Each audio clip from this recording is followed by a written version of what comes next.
নমস্কার বন্ধুরা, অপর্ণা ব্লগসে আপনাদের সবাইকে স্বাগত। আপনারা সবাই কেমন আছেন?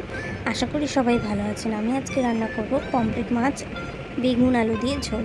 এটা কিন্তু অনেকেই খেয়ে থাকেন, কিন্তু এটা একটু বাংলাদেশি স্টাইলে আমার দিদার থেকে শেখা। ভাবলাম তোমাদেরও একটু জানিয়ে দিই। তো চলুন দেখে নিই পমফ্রেট মাছ বেগুন আলু দিয়ে ঝোল কিভাবে রান্না করে।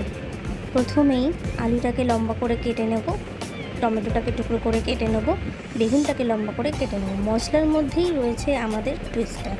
মশলার মধ্যে লাগবে জিরে, সাদা জিরে, আদা, কালো জিরে বাটা, কাঁচা লঙ্কা বাটা।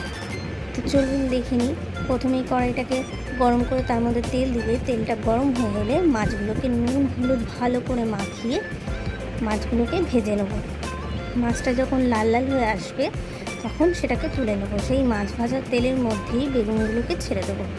বেগুনগুলো যখন লাল লাল হয়ে আসবে তখন বেগুনগুলোকে তুলে নেব। সেই তেলের মধ্যে একটু কালো জিরে ফোড়ন দিয়ে লম্বা লম্বা করে কেটে রাখা আলুগুলোকে একটু নুন আর হলুদ দিয়ে ভেজে নেব। আলুটা যখন লাল লাল হয়ে আসবে মশলাটা তার মধ্যে দিয়ে দেবো। মশলার মধ্যে একটু হলুদ, পরিমাণ মতো নুন দিয়ে ভেজে নেব। ভালো করে মশলাগুলোকে কষে নেব। টমেটোও দেবো, ভালো করে দিয়ে কষে নেব। মশলাটার গা থেকে যখন তেলটা বেরিয়ে আসবে তখন পরিমাণ মতন জল দিয়ে আমরা ঢাকা দিয়ে দেবো। ঢাকনাটা খুলে আলুটা সেদ্ধ হয়ে গেলে তখন মাছ আর বেগুন ভাজাটা দিয়ে দেবো।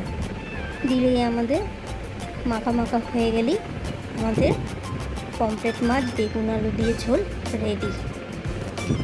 এটা বাংলাদেশে একটি জনপ্রিয় রান্না।